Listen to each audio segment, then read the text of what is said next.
Bien, entonces lo que hemos hecho es introducir el concepto de función transferencia, vimos cuáles eran algunas de sus propiedades y ahora vamos a ver explícitamente para qué sirve la función transferencia. Bueno, entonces habíamos dicho que la función transferencia era una función que contenía toda la información del sistema y permitía establecer una relación uno a uno entre la entrada y la salida. Entonces, esto significa que si uno conoce la función transferencia de un sistema, entonces automáticamente uno puede determinar la salida para cualquier tipo de entrada mediante la siguiente relación. ¿Ok? Entonces habíamos dicho que G de S era Y de S entre X de S, donde Y de S es la salida y X de S la entrada. Entonces simplemente reconfigurando esa ecuación podemos obtener ya la salida para cualquier entrada. Ahora, hay una serie de entradas que, que tienen mucho interés práctico en el análisis de sistemas dinámicos. El primero de ellos es la entrada de impulso. Por ejemplo, en el contexto de modelado de sistemas mecánicos, eso se puede usar para, por ejemplo, modelar fenómenos de impacto. Y la entrada de escalón, que se puede modelar, por ejemplo, en el contexto de sistemas mecánicos, permite modelar cargas súbitas. ¿Ok? Entonces, en estas dos ilustraciones se puede ver que sería, por ejemplo, una entrada de impulso, que viene siendo, por ejemplo, una entrada que permite modelar cargas de impacto a sistemas mecánicos. Y tenemos entradas de tipo escalón que permiten modelar cargas que varían muy rápido con respecto al tiempo. Entonces, por ejemplo, esto que ustedes ven en la derecha corresponde al modelo de un grado de libertad de un sistema de suspensión de un automóvil. ¿Ok? Entonces, por ejemplo, si el automóvil avanza y en un determinado instante cae en un bache, donde ese bache se tiene que interpretar como simplemente una variación muy abrupta del trayecto, entonces eso permite, la entrada de escalón permite estudiar cómo se comportaría dinámicamente, por ejemplo, la carrocería de un automóvil. ¿Ok? Entonces, esas son dos entradas. No son las únicas entradas que se puede modelar. Antes habíamos dicho que se puede modelar cualquier entrada, pero estas dos entradas en particular tienen mucho, son muy importantes en el contexto de análisis de sistemas dinámicos. ¿Ok? Entonces, si uno comenzamos a hablar de propiamente de la entrada impulso, entonces la función impulso tiene que entenderse como una función cuya duración es muy pequeña con respecto a su magnitud. ¿Ok? Que justamente, por ejemplo, las cargas de tiempo impacto caen en esta categoría. Entonces, lo que uno tendría es, por ejemplo, una fuerza que su variación es como la que se muestra en este diagrama. ¿Ok? Entonces aquí tenemos un pulso que tiene, digamos, una altura h, donde h podría estar asociado a una fuerza, y un épsilon que está asociado, por ejemplo, a un intervalo de tiempo t. Y este pulso ocurre en un instante a en la escala de tiempo. ¿Ok?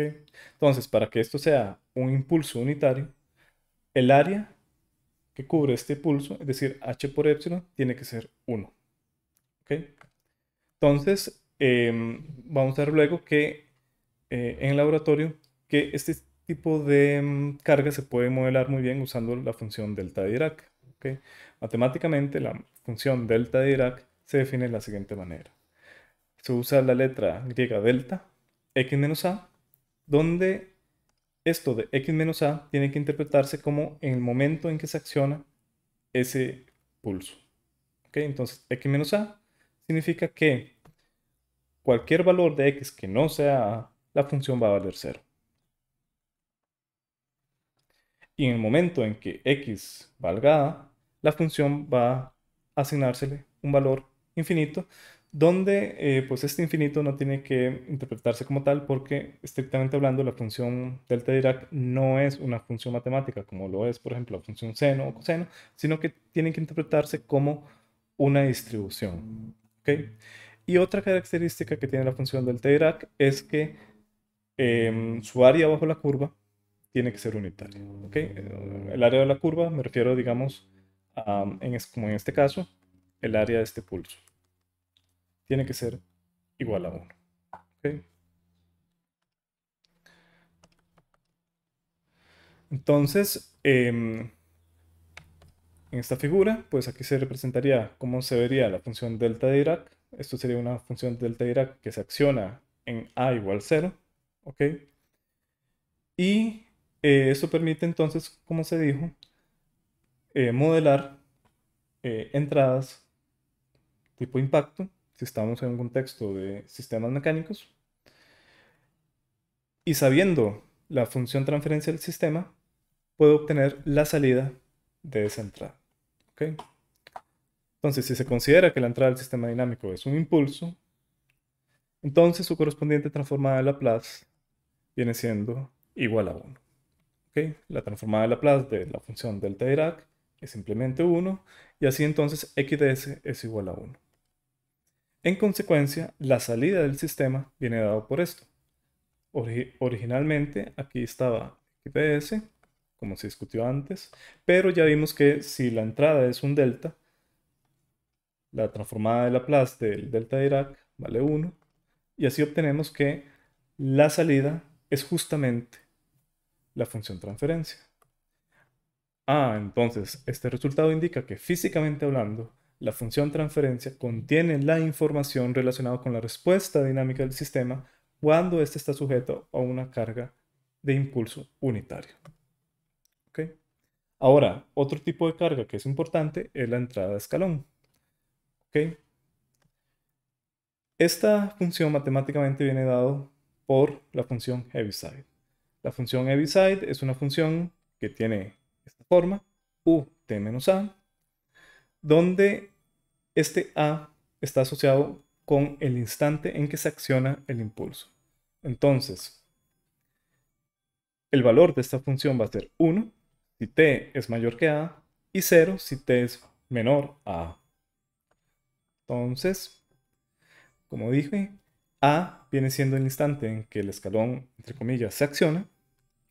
Y pictóricamente, esta función se describe más o menos de la siguiente forma. Entonces, por ejemplo, si tenemos un sistema mecánico, masa resorte amortiguador, donde la entrada es un escalón, entonces aquí puede ver cómo sería la forma de ese escalón, ¿verdad? Entonces, por ejemplo, si decimos que se acciona en A, eso significa que de 0 hasta llegar a A, la función va a valer 0, que es justamente esto que aparece acá.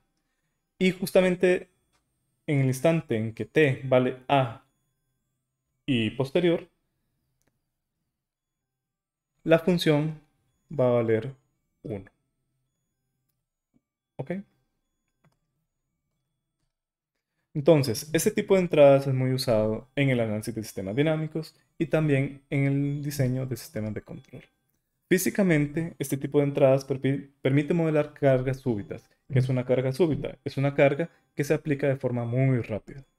Entonces, por ejemplo, si lo que tenemos aquí es un sistema mecánico accionado por un motor eléctrico, donde por ejemplo el eje de este motor eléctrico puede mover un engrane que a su vez mueve otro engrane que está asociado a un volante, a una polea. Normalmente este tipo de motores accionan el torque de una manera muy brusca. Entonces, por ejemplo, la variación del torque con respecto al tiempo sería algo así. ¿Ok? Ahora, esta variación tan rápida del torque con respecto al tiempo se puede modelar como una carga escalón. ¿Ok? Entonces, esa es la utilidad de la función escalón. Permite modelar cargas súbitas, es decir, cargas que varían muy rápido o un intervalo de tiempo muy corto. Se modela para mayor facilidad como una función escalón. Ahora, como se verá en el laboratorio, este tipo de cargas pueden provocar picos de esfuerzo en los componentes estructurales y es necesario tomarlos en consideración en etapas de diseño. ¿Ok? Ahora, este concepto de función transferencia se ajusta muy bien a un enfoque de modelado por medio de diagramas de bloque. Entonces, como la función transferencia es una función que tiene una única entrada y una única salida, se ajusta muy bien a este tipo de modelado. ¿Ok? Entonces, como se observa acá, la función transferencia se puede ver como un bloque, una entrada o una salida. Y usando ese paradigma, una vez determinada la función transferencia, se puede obtener la respuesta para cualquier tipo de entrada. Por ejemplo, entonces, la función transferencia visto como un modelo de diagrama de bloque sería algo así. ¿Ok? Entonces, vean que esta sería la función transferencia. En este caso sería una función transferencia de un sistema más absorto amortiguador. Yo le puedo aplicar cualquier entrada que yo quiera. En este caso puede ser una función escalón. Y yo obtendría acá la correspondiente salida, que en este caso sería X, el desplazamiento. Luego lo paso por unos bloques de derivación y así obtengo velocidad, aceleración, etc. Entonces, este enfoque de función transferencia es muy conveniente cuando yo quiero analizar sistemas lineales invariantes en el tiempo y cuando lo que yo tengo es una entrada y una salida. ¿De acuerdo?